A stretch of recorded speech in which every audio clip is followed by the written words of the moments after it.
সবাইকে জয় যিশু। প্রভু যিশু খ্রিস্টের শক্তিশালী নামে আমি আপনাদের প্রত্যেককে হৃদয় দিয়ে স্বাগত জানাচ্ছি আমার এই চ্যানেল জীবন্ত ঈশ্বরের মণ্ডলীতে। যারা নতুন প্রথম আজ আমার ভিডিও দেখছেন তাদের জন্য বলে রাখি, আমি প্রতিদিন একটা করে ভিডিও ছাড়ি। একদিন সকাল 10টায়, যা 10 থেকে 20 মিনিটের বড় ভিডিও হয়ে থাকে, আর পরের দিন সন্ধ্যে 7টায়, যা 1 থেকে 2 মিনিটের শর্ট ভিডিও হয়ে থাকে। আর এই ভিডিওগুলোর দ্বারা আমি ঈশ্বরের বাক্যের প্রচার করি ও শিক্ষা দিই। তাই একটু সময় বের করে প্রথম পর্ব থেকে পরপর ভিডিওগুলো দেখার চেষ্টা করুন। অবশ্যই উপকৃত হবেন, কেননা আমরা সবাই জানি একমাত্র ঈশ্বরই পারে সমস্ত সমস্যার সমাধান করতে। হালেলুয়া। আশা করি এতদূর পরিষ্কার। তাহলে আসুন আমরা প্রার্থনা করে আজকের অনুষ্ঠানে প্রবেশ করি। প্রভু, তোমায় ধন্যবাদ দিই, কেননা প্রতিদিনই তুমি আমাদের এই সুন্দর সময় ও সুযোগ করে দিয়েছ তোমার পবিত্র জীবন্ত বাক্য শোনার জন্য। তাই তো আমরা সত্যের শিক্ষায় শিক্ষিত হতে পারছি, সঠিক পথ দেখতে পাচ্ছি, আর সেই পথে চলার শক্তি ও বুদ্ধি পাচ্ছি। তাই তো তোমায় ধন্যবাদ প্রভু গো। তাই তো আমার প্রার্থনা এই, যারা যারা এই মুহূর্তে এই চ্যানেলের মাধ্যমে তোমার বাক্য সকল শুনবে, তুমি তাদের প্রত্যেকেরই বুদ্ধির দ্বার খুলে দাও, যেন তারা শাস্ত্রের বচনে মনোযোগ করতে পারে। এই প্রার্থনা আমি খ্রিস্ট যিশুর নামে চাইলাম, আমেন। আজকের বিষয়, মৃত যুবক জীবিত হলো। আমি আবারও বলছি, আজকের বিষয় মৃত যুবক জীবিত হলো। আজকের বিষয়টা প্রভু যিশুর একটা অলৌকিক কার্য।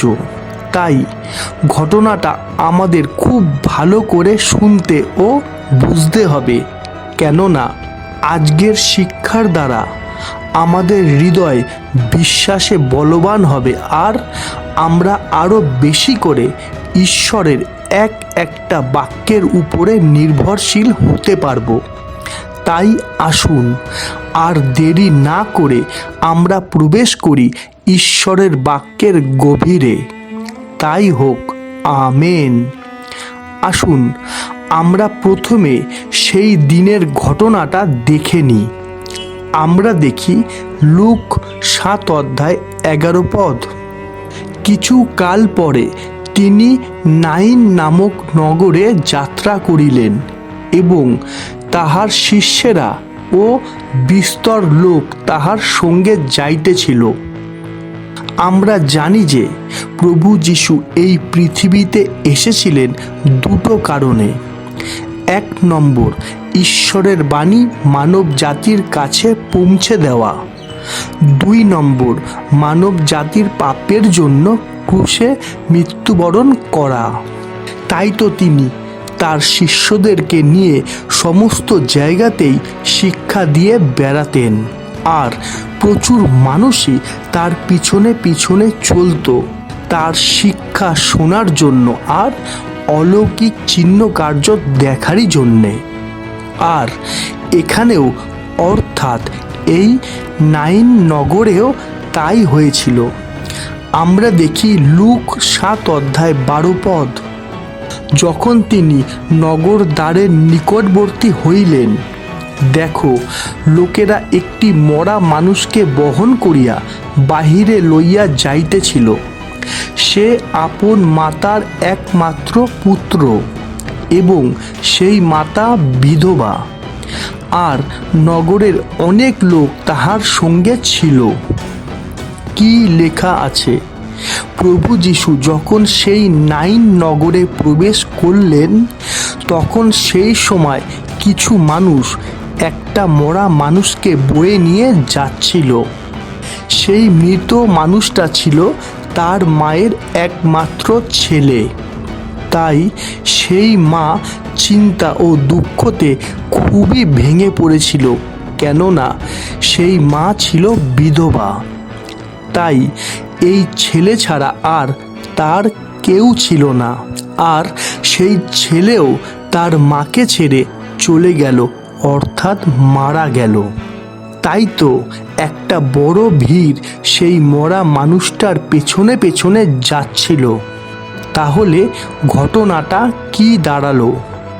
একদিকে প্রভু যিশুর সাথে প্রচুর মানুষের ভিড় প্রবেশ করলো নাইন নগরে, আর অন্যদিকে মরা মানুষটাকে নিয়ে যাওয়ার ভিড় যাচ্ছিল সেই নাইন নগর থেকে, তাই না?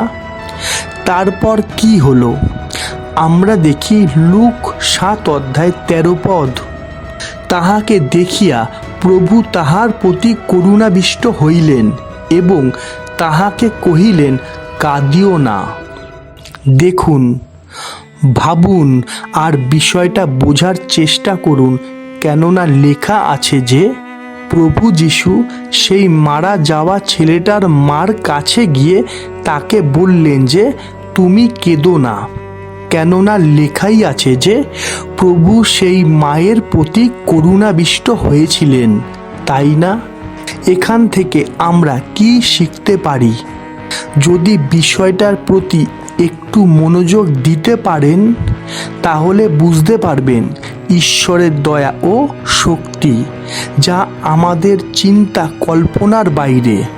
কেননা আমাদের জীবনেও এই রকম মুহূর্ত আসে, সেই সময় মনে হয় যে সব শেষ, আমাদের আর কিছু করার নেই, যেমনটা ঠিক সেই বিধবা মায়ের প্রতিও হয়েছিল, তাই না?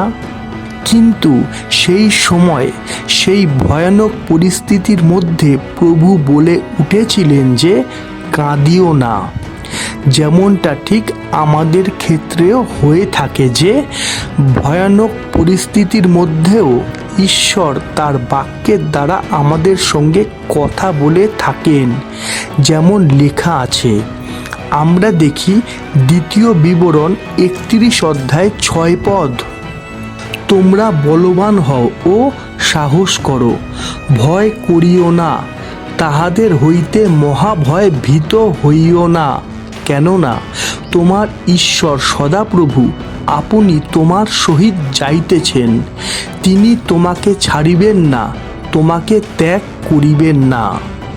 আমরা দেখি যোহন 11:40। যিশু তাহাকে কহিলেন, আমি কি তোমাকে বলি নাই যে যদি বিশ্বাস করো তবে ঈশ্বরের মহিমা দেখিতে পাইবে? হালেলুয়া। কিন্তু আজ বাস্তবে কি হয় দেখুন, শোনা আর বোঝা বিষয় দুটো কিন্তু সম্পূর্ণ আলাদা। কেননা শুনছে তো সবাই, কিন্তু বুঝছে না। আর যদিও কেউ কেউ বুঝছে, তাহলে তারা বিশ্বাস করতে পারছে না। কারণ কি? আমি আবারও বলছি, কারণ কি? কারণ একটাই, আর তা হলো আমরা পরিস্থিতির দিকে একটু বেশি দেখি, যার ফলে আমরা দৃশ্যমতে বিচার করে বসি। যেমন লেখা আছে, আমরা দেখি যোহন 7:24। দৃশ্যমতে বিচার করিও না, কিন্তু ন্যায্য বিচার করো।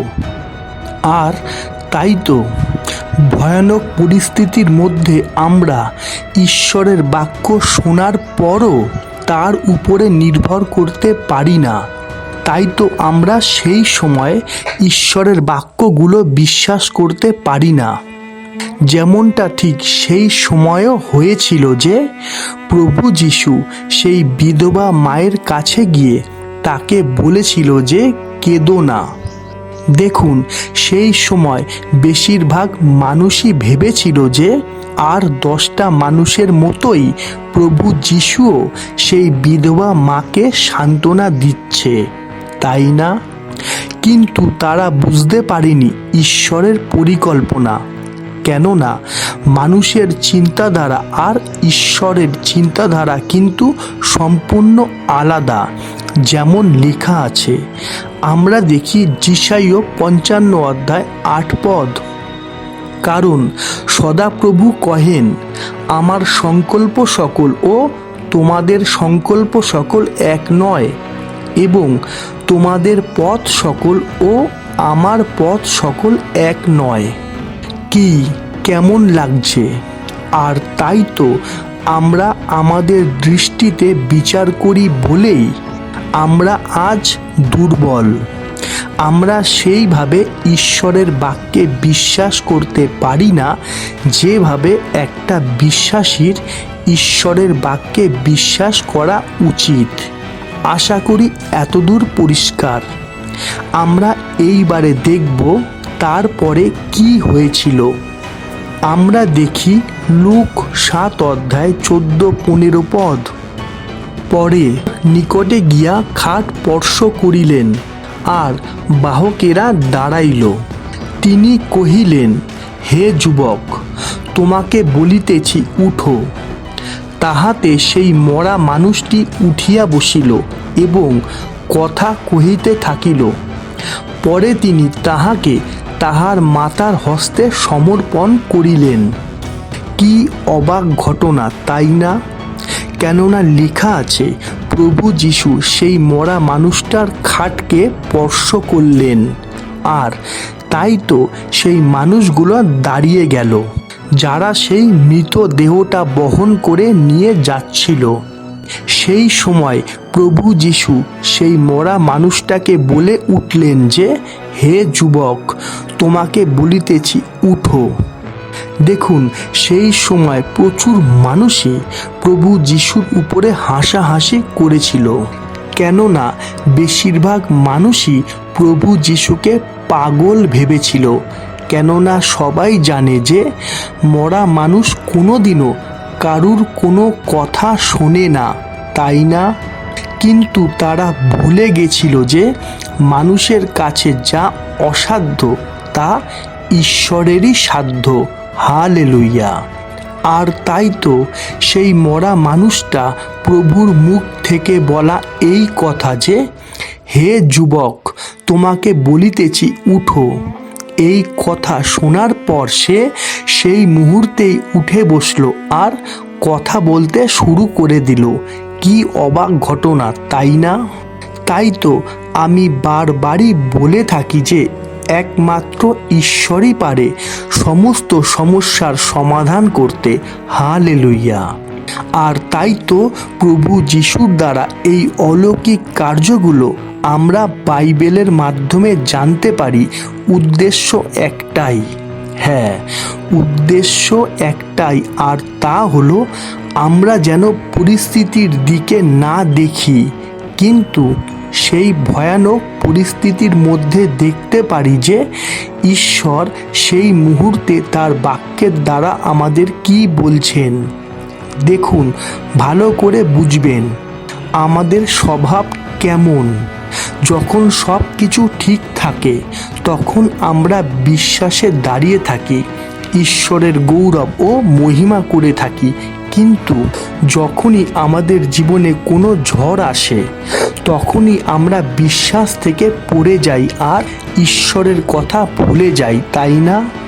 তাই তো বাইবেলের মাধ্যমে প্রভু যিশুর অলৌকিক কার্যের মাধ্যমে ঈশ্বরই আমাদের সদা সর্বদা চেতনা দিচ্ছেন, যেন আমরা ঈশ্বরের পরিকল্পনা ও আমাদের করণীয়টা বুঝতে পারি।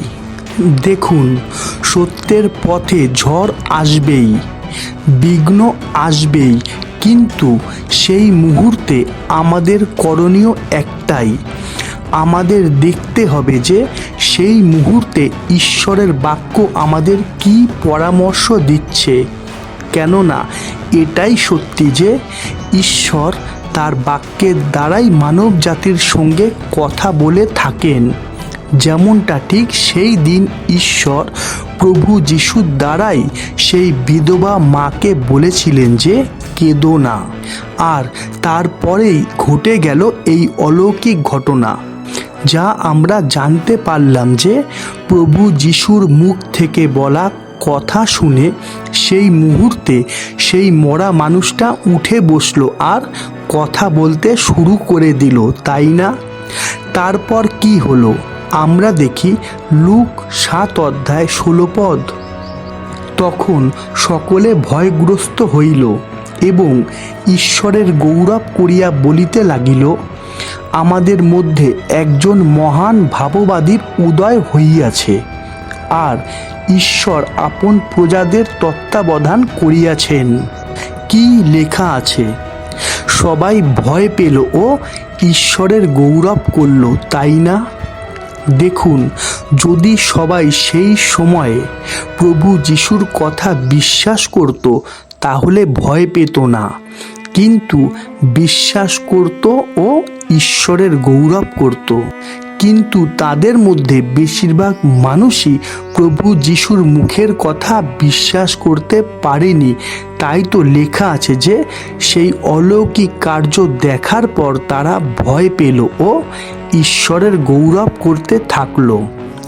তারা নিজেদের মধ্যে বলাবলি করতে থাকলো যে এক মহান ভাববাদী আমাদের মধ্যে উদয় হয়েছে, কেননা ঈশ্বর আপন প্রজাদের তত্ত্বাবধান অর্থাৎ দেখাশোনা করেছেন। দেখুন তাহলে বিষয়টা কি দাঁড়ালো?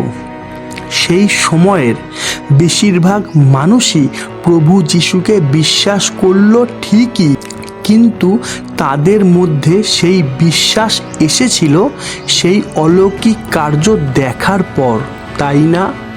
যা তাদের জন্য প্রযোজ্য। কিন্তু আমাদের ক্ষেত্রে কি হয়? আমরা বাইবেল পড়েছি, সত্য জেনেছি, সত্য ঈশ্বরের সাথে আমাদের পরিচয় হয়ে গেছে, ভালো মন্দ জ্ঞান আমরা ঈশ্বরের বাক্যের দ্বারা জানতে পেরেছি। আমরা এও জেনেছি যে সর্বশক্তিমান ঈশ্বরের কাছে কিছুই কঠিন নয়, তিনি আমাদের ভালোবাসেন ও আমাদের জন্য চিন্তা করেন। কিন্তু এত কিছু জানা সত্ত্বেও আমরা পরিস্থিতি দেখে পাল্টে যাই, তাই না?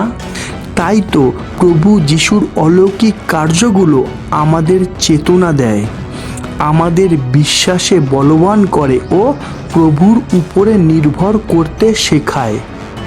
আমরা এইবারে দেখব এই অলৌকিক কার্যের শেষ পদ। আমরা দেখি লুক 7 অধ্যায় 17 পদ। পরে সমুদায় জিহুদিয়াতে এবং চারিদিকে সমস্ত অঞ্চলে তাহার বিষয় এই কথা ব্যাপিয়া গেল। কি লেখা আছে? সমস্ত জায়গাতেই সেই অলৌকিক কার্যের কথা ছড়িয়ে পড়ল, তাই না? ঠিক সেইভাবেই আজকের দিনেও সমস্ত পৃথিবীতেই ছড়িয়ে গেছে ঈশ্বরের এই অমূল্য বাণী, কেননা ঈশ্বর চান যেন প্রত্যেকটা মানুষ বুঝতে পারে যে তিনি মানব জাতির প্রতি করুণা করেন। তিনি চান যেন প্রত্যেকটা মানুষ সত্য জানে ও সত্যের পথে চলে, যেন পুরো মানব জাতি তার উপরে নির্ভর করতে পারে, যার ফলে তিনি তার দয়া ও মহা করুণা মানব জাতিকে দেখাতে পারেন, যা প্রত্যেকটা বিশ্বাসীদের জীবনে ঘটেছে, ঘটছে আর ভবিষ্যতেও ঘটবে। হালেলুয়া। আশা করি আজকের বিষয় মৃত যুবক জীবিত হলো এই শিক্ষার দ্বারা আমরা অনেক কিছুই শিখতে ও জানতে পারলাম, তাই না? আমরা জানতে পারলাম যে সমস্যা পাহাড়ের মতো বড় হলেও আমাদের কোনো ক্ষতি হবে না যদি আমরা সেই মুহূর্তে প্রভু যিশুর শিক্ষার দ্বারা ঈশ্বরের বাক্যের মধ্যে থাকতে পারি। যদি আমরা আমাদের জীবন থেকে মিথ্যে ও মন্দ বাদ দিয়ে শুধুমাত্র তারই পরামর্শে চলতে পারি, যেমন লেখা আছে, আমরা দেখি মার্ক 11 অধ্যায় 23 পদ। আমি তোমাদিগকে সত্য কহিতেছি, যে কেহ এই পর্বতকে বলে উপড়িয়া যাও আর সমুদ্রে গিয়া পড়ো, এবং মনে মনে সন্দেহ না করে, কিন্তু বিশ্বাস করে যে যাহা বলে তাহা ঘটিবে, তবে তাহার জন্য তাহাই হইবে। হালেলুইয়া। খ্রিস্ট যিশুতে ঈশ্বরের প্রেম তোমাদের সকলের সহবর্তী হোক। আমেন। আজ এতটাই। আবার দেখা হবে ঈশ্বরের জীবন্ত বাণীর নতুন কোনো শিক্ষা নিয়ে। ততক্ষণ সবাইকে জয় যিশু, জয় যিশু, জয় যিশু।